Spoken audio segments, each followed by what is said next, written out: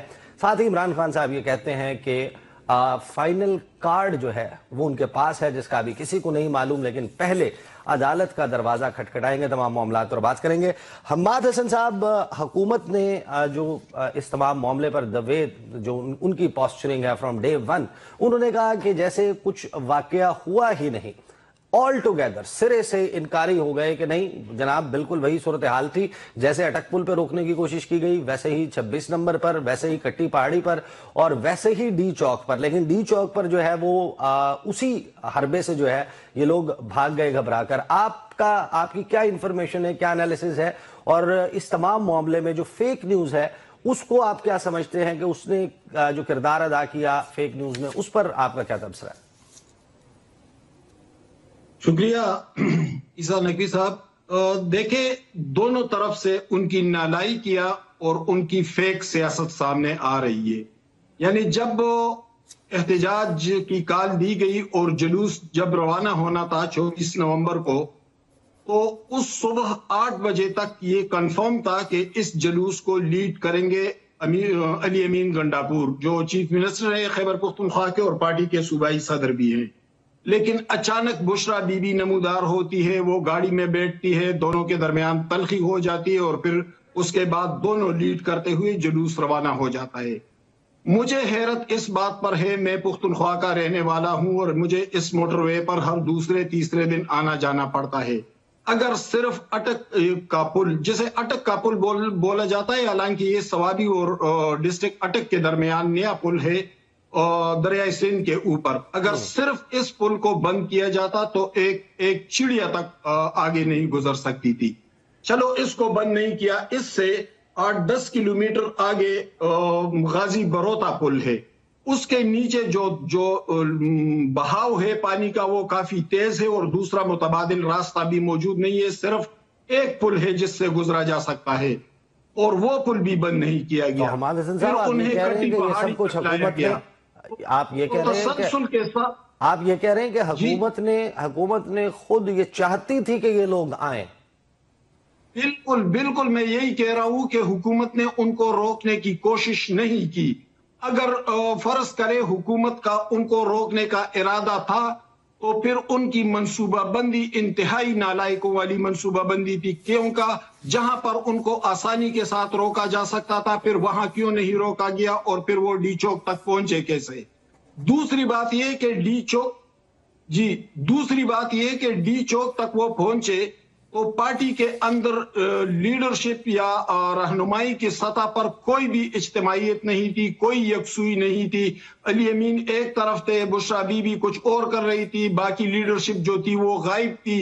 اور پھر رفتہ رفتہ اس جو ہجوم تھا اس میں کچھ ایسے پراسرار لوگ سامنے آنے لگے جس سے علی امین گنڈاپور نے خود بھی خطرہ محسوس کیا اور اس خطرے کو کمیونیکیٹ کیا بشرا بی بی کو بھی.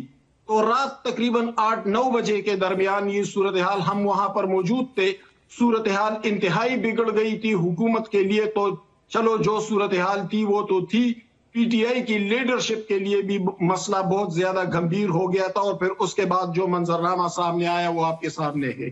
صحیح. زاہد گشکوری صاحب، فیک نیوز جو ہے وہ ظاہر ہے کہ بلا شبہ کسی بھی معاشرے کے لیے ظاہر قاتل ثابت ہو سکتی ہے. ہم نے دیکھا کہ یورپ میں بھی بہت سارے ایسے انسیڈنٹس ہیں جہاں پر ایک فیک نیوز نے فساد بھی ٹریگر کر دیا. پاکستان میں جو ہے یہ معاملہ حکومت کی طرف سے بھی فیک نیوز پھیلائی جاتی ہے، اپوزیشن کی طرف سے بھی فیک نیوز، ایک مقابلے بازی جو ہے وہ چلتی ہوئی نظر آتی ہے. حکومت یہ کہتی ہے کہ سینئر صحافی جو ہے وہ آئس لے کر جا رہے تھے، حکومت یہ کہتی ہے کہ انہوں نے کوئی اسلحہ چھین کر پولیس کے اوپر حملہ کر دیا لہٰذا ان کو گرفتار کیا، اور پھر اس ایف آئی آر کو حکومت کے بڑے بڑے رہنما جو ہیں وہ جسٹیفائی کرتے ہوئے نظر آتے ہیں. پھر دوسری طرف ابھی ہم نے دیکھا کہ ریسنٹلی یہ خبریں چلیں کہ عمران خان کو ڈیالہ جیل سے کہیں شفٹ کر دیا گیا، ان پر ٹارچر کیا جا رہا ہے. اور ان کے چہرے پر کپڑا ڈال دیا جاتا ہے, کوئی زہریلی گیس چھوڑی گئی ہے, بائی پولر ڈس آرڈر کی ادویات ان کو ایڈمنسٹر کی جا رہی ہیں. لیکن جب پارٹی کے رہنما ان سے ملاقات کرتے ہیں تو اس کے بعد پتہ چلتا ہے کہ وہ تو ورزش کر کے آئے ہیں, پسینے میں شرابور تھے. تو یہ اس تمام معاملے میں حکومت اور جو اپوزیشن ہے ان کے رویے کو آپ کیسے دیکھتے ہیں؟ عیسیٰ نقوی صاحب آپ کا بہت شکریہ. یہ آپ نے بہت اہم ایک معاملہ اٹھایا ہے. اس فیک نیوز میں صرف جو وکٹمز ہیں اس ڈی چوک کی ٹریجڈی کے وہ سفر ہو رہے ہیں. یہ پوری کہانی سنا دی ہمارے کولیگ نے جو پینلسٹ ہیں. اس سے آگے کا کیا ہے؟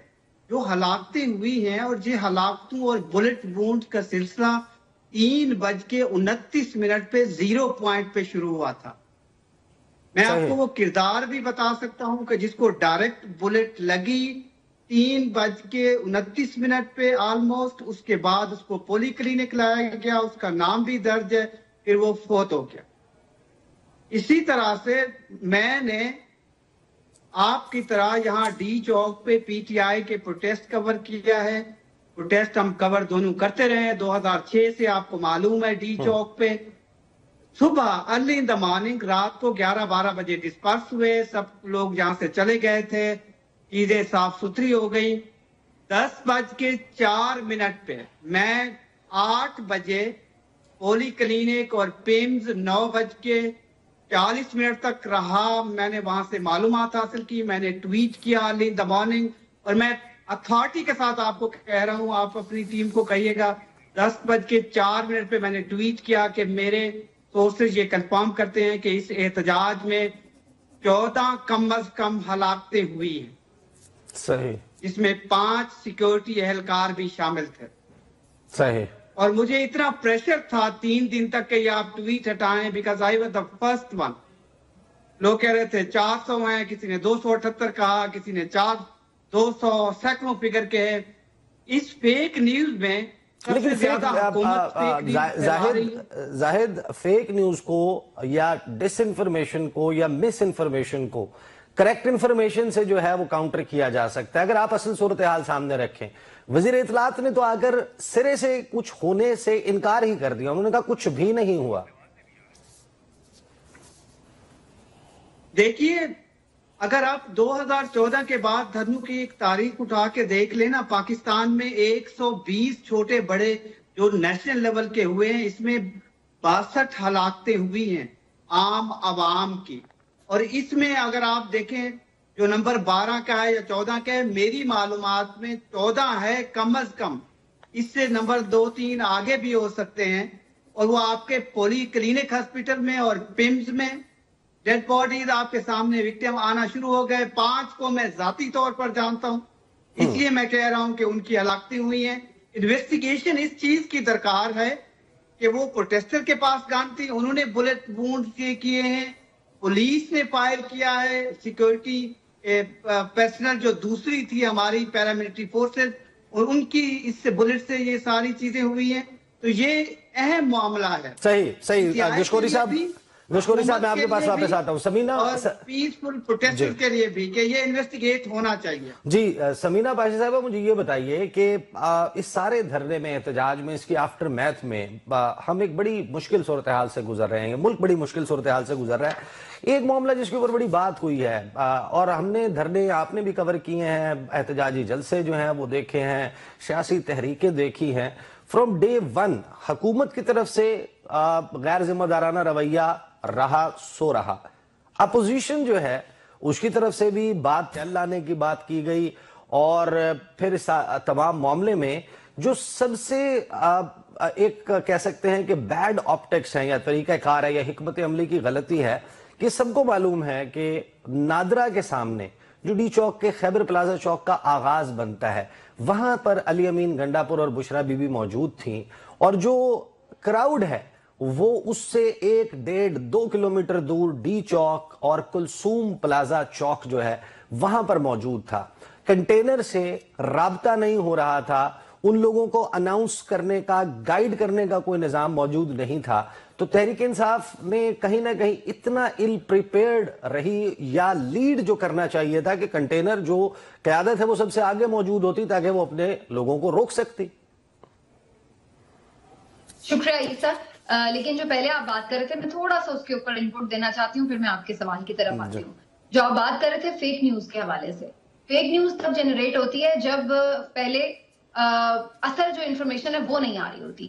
جب آپ انفارمیشن کا فلو روکتے ہیں تو پھر فیک نیوز جنریٹ ہونا شروع ہوتی ہے. اصل پرابلم یہ ہے کہ جب آپ اسپتالوں میں جو لوگوں کی رسائی ہے وہ روک دیں گے، جب آپ ایگزیکٹلی نہیں بتائیں گے کہ عمران خان صاحب سے جب آپ ملاقات بند کر دیں گے، تو پھر آٹومیٹکلی یعنی معلومات تک رسائی جب آپ روکتے ہیں تو پھر فیک نیوز کا ایک طوفان اٹھنا شروع ہو جاتا ہے. جہاں پر آپ اگر رسائی رکھیں، صحیح پتہ ہو عمران خان صاحب سے ملاقاتیں جاری رہتی جو ایک روٹین کے مطابق ہوتی ہیں، تو آٹومیٹکلی یہ تمام چیزیں اس طرح سے جنریٹ نہ ہو رہی ہوتی. تو سب سے پہلے تو یہ جنریٹ کیوں ہوتی ہے اس کی طرف دیکھنا پڑے گا. دوسرا جو آپ نے بالکل ویلڈ پوائنٹ اٹھایا، اس کو کاؤنٹر کرنے کا طریقہ یہ ہے کہ آپ پھر حقائق سامنے لے آئیں. اگر وہ یہ کہہ رہے تھے کہ 200 بندہ مرا ہے تو آپ ایگزیکٹلی صحیح فگرز کے ساتھ آتے کہ یہ ہیں جی اسپتالوں کے فگرز، اور یہ جو اسپتال انتظامیہ کے اسپوکس پرسن ہیں وہ خود آ کے بلکہ میڈیا کو ایک بریفنگ دیتے اور بتاتے کہ یہ ایگزیکٹلی نمبر ہے، اتنے لوگ انجرڈ ہیں، اتنے لوگ یہ ہیں. اور پھر صحیح جب انفارمیشن آ جاتی تو پتہ چل جاتا ہے کہ جی وہ چیزیں ساری غلط ہیں، یہ ایگزیکٹ کریکٹڈ انفارمیشن ہے. پرابلم یہ ہے کہ آپ سرے سے آ کے جب اس قدر غلط بیانی کریں کہ جس سرے سے کوئی گولی ہی نہیں چلی، کوئی بندہ زخمی ہی نہیں ہوا، یعنی وہ تمام لوگ جو سارا راستہ مختلف شیلز کھاتے ہوئے ٹیئر گیسنگ کے باوجود اور ربر بلٹس کے باوجود پہنچ گئے، اور پھر اچانک وہاں پہنچنے کے بعد ان کو پتہ نہیں کیا ہوا کہ وہ اٹھ کے خود ہی دڑ دڑ دڑ بھاگنا شروع ہو گئے واپسی کی طرف. آخر کچھ تو ایسا ہوا نا کہ جس کی وجہ سے وہ بھاگے. تو وہ کیا ہوا؟ وہ ویژولز ہم نے دیکھے ہیں سب نے. تو میرا خیال ہے کہ اس طرح کے فیک نیوز کو اگر آپ کاؤنٹر کرنے لگیں کہ اس سے زیادہ بڑی فیک نیوز پھیلانا شروع کر دیں، تو پھر آپ یہ کہتے ہوئے آپ کے منہ سے اچھا ہی نہیں لگتا کہ کوئی دوسرا فیک نیوز پھیلا رہا ہے. دوسری جو آپ نے بات کی کہ کیسے یہ سارا احتجاج تھا، اس کو مس لیڈ کیا گیا یا اس میں کوئی فقدان تھا، بالکل یہ تو میرا خیال ہے وہ خود بھی بات کہہ رہے ہیں. آج علیمہ خان صاحبہ نے بھی یہ بات کی کہ کنٹینر سے جو ایک اناؤنسمنٹ ہونی چاہیے تھی، لوگوں کو گائیڈ کیا جانا تھا، وہ نہیں تھا. اس کے بارے میں خیر دو اطلاعات ہیں. ایک یہ بھی کہا جا رہا ہے کہ کنٹینر کا جو جنریٹر تھا وہ خراب ہو گیا تھا، جس کی وجہ سے ساؤنڈ سسٹم خراب ہو گیا تھا اور اس وجہ سے بھی وہاں سے کمیونیکیشن ایک ٹوٹ گئی. لیکن ایک یہ بھی بات کہی جا رہی ہے کہ جی انہوں نے کہا نہیں، کسی کو گائیڈ نہیں کیا، اور لوگ جو تھے وہ اگر ادھر ادھر آگے آ گئے تھے تو پھر بھی اس کا مطلب یہ نہیں تھا کہ آپ ان کے اوپر گولی ہی چلا دیں. سوال یہ ہے کہ کیا وہ آگے کچھ کسی کے اوپر حملہ کر رہے تھے یا ان کے پاس ایسا تو ہم نے کسی جگہ رپورٹ میں نہیں دیکھا. تو پھر وہاں پر گولی چلانا جو تھا وہ زیادتی تھی. اور یہ جو بات ہے آپ کی، یہ بالکل ٹھیک ہے کہ اس سے بہتر پلاننگ ہو سکتی تھی، اس سے بہتر طریقے سے ڈیل کیا جا سکتا تھا. لیکن یہ بھی آپ یاد رکھیے کہ جو کارکن وہاں پر اس احتجاج میں شریک تھے وہ تو یہ سننا ہی نہیں چاہتے تھے کہ پیچھے ہٹنا ہے، یا کوئی علی امین کسی جگہ پہ رکتے تھے یا انہیں سمجھانے کی کوشش کرتے تھے کہ ہمیں یہاں رکنا ہے یا اس طرح، تو کوئی ان کی بات سننے کو تیار بھی نہیں تھا. تو اس بات کا بھی امکان موجود ہے کہ اگر یہ کنٹینر سے کوئی اعلان ہو بھی رہے ہوتے تو سب الٹا علی امین کو ہی برا بھلا کہہ رہے ہوتے کہ شاید یہ خود ہی آگے موو نہیں کرنا چاہتے، یہ کمپرومائز ہیں، ان کی کوئی سیٹنگ ہوئی ہوئی ہے، اس طرح کے ان کے اوپر جو تھے معاملات شروع ہو جاتے ہیں. تو یہ ایک سمینہ مجھے بریک، جو ساؤنڈ سسٹم کا بھی ایشو تھا. جی مجھے بریک پہ جانا ہے، بریک سے واپس آئیں گے، گفتگو کا سلسلہ یہیں سے جاری رہے گا. Welcome back after the break. گفتگو کا سلسلہ جاری ہے. سمینہ پاشا صاحبہ، زاہد گشکوری اور حماد حسن ہمارے ساتھ موجود ہیں. گزشتہ روز حیران کن طور پر رانا ثناء اللہ وفاقی وزیر ہیں، بڑے اہم وزیر ہیں، انہوں نے ایک بات کی. انہوں نے ان سے سوال ہوا، محمد مالک صاحب نے سوال کیا، اور اس سوال کے جواب میں انہوں نے خود بتایا کہ حکومت کس کے ماتحت ہے. کیا بات کی انہوں نے، سنی. حماد حسن صاحب، بات تو سچ ہے مگر بات ہے رسوائی کی. بس ہماری جمہوریت کا المیہ جو گزشتہ 70-80 سال سے ہم سہ رہے ہیں اسی کا اظہار کیا ہے. رانا صاحب نے اس میں کوئی جھوٹ نہیں ہے. یہ ہے ہم نے ہمیشہ 40-45 سال تک مارشل لاؤں کا سامنا کیا ہے، آئین کی دھجیاں اڑاتے دیکھا ہے، عدالتوں کو جھکتے اور واٹس ایپوں پر چلتے دیکھا ہے، پارلیمان کو کمزور اور بے بس ہوتے دیکھا ہے. یہ تو ہمارا المیہ ہے، اس میں کوئی عجوبہ یا کوئی حیرت کی بات تو ہے نہیں. یہاں تو صورتحال یہ رہی کہ محمد خان جنیجو 1985 کے غیر جماعتی الیکشن میں پرائم منسٹر بن کر آئے پیر پگارا کے وساطت سے، اور پھر اسے بھی برداشت نہیں کیا گیا، اسے بھی اڑا دیا گیا، اور پھر اپنے ہاتھوں سے تراشے ہوئے بت جو تھے ان کے ساتھ کیا حشر ہوا۔ تو رانا صاحب جو جس بے بسی کا اظہار کر رہے ہیں وہ تو ہماری سیاست کا اور ہماری جمہوریت کا المیہ ہے، لیکن ایک بات عیسیٰ نقوی صاحب میں کروں گا کہ کیا اس المیہ میں سیاسی قوتوں کا کردار نہیں ہے؟ کیا انہوں نے کمزوری نہیں دکھائی؟ جب نواز شریف اور بینظیر بھٹو صاحبہ کے درمیان میثاقی جمہوریت سائن ہوا تھا، تو پھر اس میثاقی جمہوریت کے لیے موجودہ حکومت کیا کر رہی ہے؟ یا پیپلز پارٹی پریزیڈنسی ان کے پاس ہے، سندھ حکومت ان کے پاس ہے؟ تو ہمیں ذرا یہ بھی بتایا جائے، ہم صحافی ہے، اسی خبر کے لیے بیٹھے ہوتے ہیں کہ میثاقی جمہوریت کے حوالے سے کیا کام ہو رہا ہے۔ نہیں، میثاق جمہوریت پر کیا میثاق جمہوریت سائن کرنے والوں نے عمل درآمد کیا؟ میاں محمد نواز شریف جو کالا کوٹ پہن کر چلے گئے تھے کوٹ یوسف رضا گیلانی کو ڈی سیٹ کروانے کے لیے، جی کالا کوٹ پہن کر چلے گئے تھے، اور اب خاموشی کی بکل مارے کئی غائب بھی ہیں، وہ وقتی طور پر ایک ابھار ہوتا ہے اور اس سے ہم دھوکہ کھا جاتے ہیں۔ میاں صاحب تو اسی پنجاب میں نکلے تھے اور ووٹ کو عزت دو اور مجھے کیوں نکالا کا نعرہ لگایا تھا، اور ہم سمجھے تھے کہ بس سول سپرمیسی کی ایک بڑی تحریک شروع ہو رہی ہے، لیکن آج کیا صورتحال ہے؟ پھر عمران خان کی طرف دیکھے، جب وہ اقتدار میں تھے تو انہوں نے اس سے بھی 2 قدم آگے بڑھ کر وہی کردار ادا کیا۔ جب پشاور کی ہائی کورٹ کے چیف جسٹس اور دبنگ اور دلیر جج جسٹس وقار سیٹھ نے ڈکٹیٹر پرویز مشرف کو پھانسی کی سزا سنائی، تو سب سے پہلا بیان عمران خان کا آیا تھا، اور بیان یہ تھا کہ جسٹس وقار سیٹھ ایک نیم پاگل آدمی ہے، اور جا کر مشرف کے ساتھ کھڑے ہو گئے تھے۔ اس وقت بھی ہم فریاد کر رہے تھے کہ سر آپ جمہوریت اور آئین کے ساتھ کھڑے ہو جائے، یہ وقت آپ پر آنے والا ہے اور آ بھی چکا ہے۔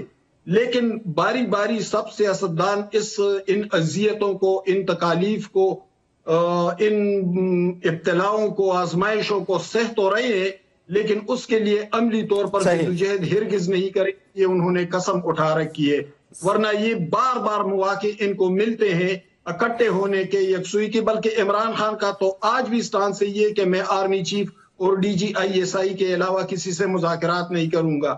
تو جب یہ صورتحال ہو تو پھر ہم کیسے جمہوریت کی طرف بڑھے، کیسے ہم پارلیمان اور آئین کی بالادستی کی طرف بڑھے؟ صحیح۔ زاہد گشگوری صاحب، ویسے تعریف تو بنتی ہے، یہ تو وہ گفتگو ہے جو اقتدار سے جانے کے بعد کی جاتی ہے۔ پاکستان تحریک انصاف کے بہت سارے لوگوں نے کہ فلاں چیز ہمارے ہاتھ میں نہیں تھی، فلاں چیز ہمارے ہاتھ میں نہیں تھی۔ یہ 2022 مارچ سے پہلے یہ بات ہم نے کبھی نہیں سنی تھی تحریک انصاف سے، نہ رانا ثناء اللہ کے خلاف مقدمہ، نہ دوسرے معاملات، ہر چیز تحریک انصاف کہتی تھی 1 پیج پر ہیں، سب کچھ ہم کر رہے ہیں، مرضی سے کر رہے ہیں۔ تو رانا ثناء اللہ صاحب نے جو ابھی سے ڈیٹیچ کر دیا، ایک لائن ڈرا کر دی ہے، وہ واضح طور پر محسن نقوی اور باقی کابینہ میں فرق کرتے ہوئے نظر آتے ہیں۔ تو یہ ان کا کہنا کتنا سگنیفیکنٹ ہے جہاں پر وہ اپنی حکومت کو ہی ماتحت قرار دے؟ دیکھیے، ہر حکومت میں ہم نے ایسے دیکھا ہے، ایز اے رپورٹر آپ جرنلسٹ خود جانتے ہیں، چاہے PTI کا دور ہو یا یہ ہو، کیونکہ PMLN کے اندر ایک بڑی تقسیم ہے، اور جو PMLN میں پتہ نہیں کون ہارا ہوا ہے یا کون جیتا ہوا ہے، اس کا تو ابھی ایک فیصلہ ہونا ہے شاید، لیکن جو ہارے ہوئے ہیں زیادہ تر وہ بالکل صحیح سچ بات کر رہے ہیں۔ اور یہی آپ کو PMLN کے مختلف رینکس میں ہوں، چاہے خواجہ سعد رفیق ہوں، رانا ثناء اللہ ہوں، یا پھر 3-4 اور ان کے جو رہنما ہیں، وہ یہ بات کر رہے ہیں، اور وہ بالکل حقیقت ہے۔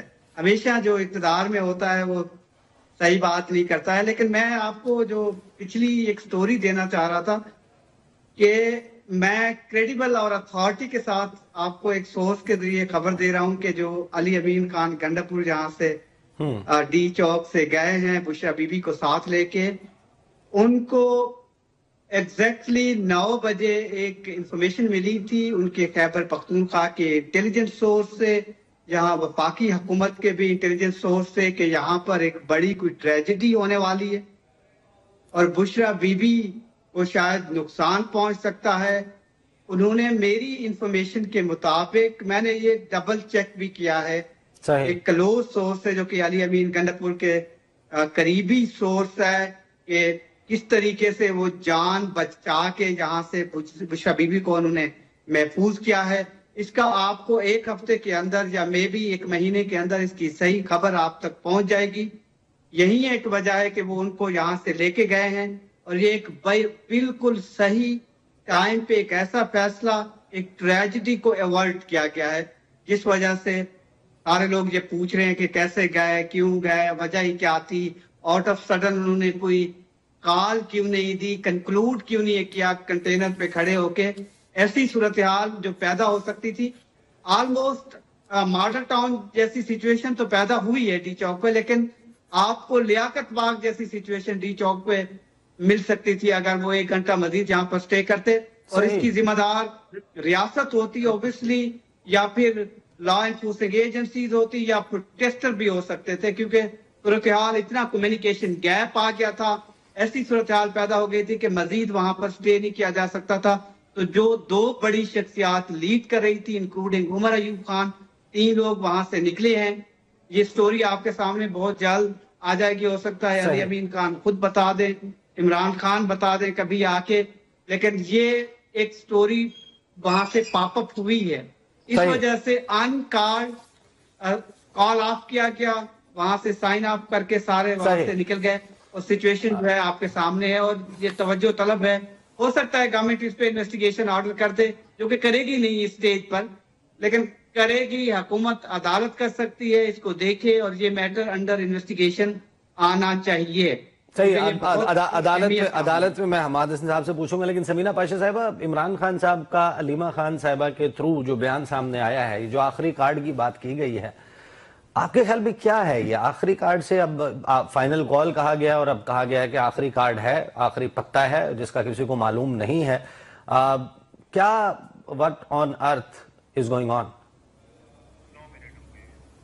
اچھا، جو ابھی زاہد صاحب بات کر رہے تھے، یہ کسی حد تک سٹوری جو ہے وہ علی امین گنڈاپور نے کہی بھی ہے. انہوں نے یہ کہا تھا لاسٹ اپنے ایڈریس میں بھی کہ ان کے اوپر اور بشرا بی بی صاحبہ کے اوپر قاتلانہ حملہ ہوا ہے. عمر ایوب صاحب نے بھی تقریباً اس کو انڈورس کیا تھا. انہوں نے ذرا تھوڑا اور ڈیٹیل سے بتایا کہ اس کو پراپرلی ان کو ایک انفارمیشن کے تھرو بھی پتا چل گیا تھا، لیکن انہوں نے تو یہ بھی خیر کلیم کیا ہے کہ باقاعدہ ان کی گاڑی پر فائرنگ بھی ہوئی اور مختلف جگہوں پر ان کو ٹارگٹ بھی کیا گیا، لیکن سم ہاؤ اور دی ادر وہ سیو کرنے میں انہیں بھی اور خود بھی ریسکیو ہونے میں کامیاب ہو گئے.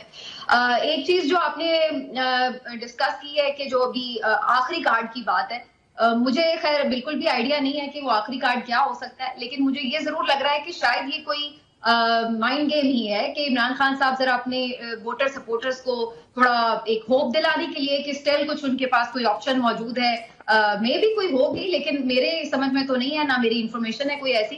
تو میرا خیال ہے کہ یہ کچھ نفسیاتی گیم بھی ہے. بعض اوقات آپ اپنے ووٹر سپورٹرز کو ذرا مورال ہائی کرنے کے لیے ذرا باقی چیزوں یا دوسرے جو آپ کے مخالفین ہیں ان کے اوپر کوئی تھوڑا سا نفسیاتی دباؤ بڑھانے کے لیے اس ٹائپ کی گیمز کرتے ہیں. بعض اوقات اعصابی طور پر ایک دوسرے کو کمزور کرنے کی کوشش ہو سکتی ہے، تو اس کی وجہ سے کوئی ایسی ٹیکٹک ہو سکتی ہے. بظاہر تو ایسی کوئی آپشن نظر نہیں آ رہی کہ وہ کس چیز کی طرف اشارہ کر رہے ہیں. جو ایک چیز اگر کوئی جس کے اوپر ابھی پی ٹی آئی کچھ تھوڑا بہت ہوپ رکھتی ہے یا دار و مدار ہو سکتا ہے، وہ یہی ہے کہ اگر امریکی صدر ڈونلڈ ٹرمپ آتے ہیں، اپنا اقتدار سنبھالتے ہیں، حلف اٹھاتے ہیں، اور اس کے بعد یا ان کے آنے سے تھوڑے عرصے پہلے تک اگر ان کی طرف سے کوئی براہ راست ایسی مداخلت کر کے یہ کہا جاتا ہے، تو اس کے بعد کیا پاکستانی ریاست کا رد عمل ہوتا ہے حکومت کا، وہ دیکھنا ہوگا.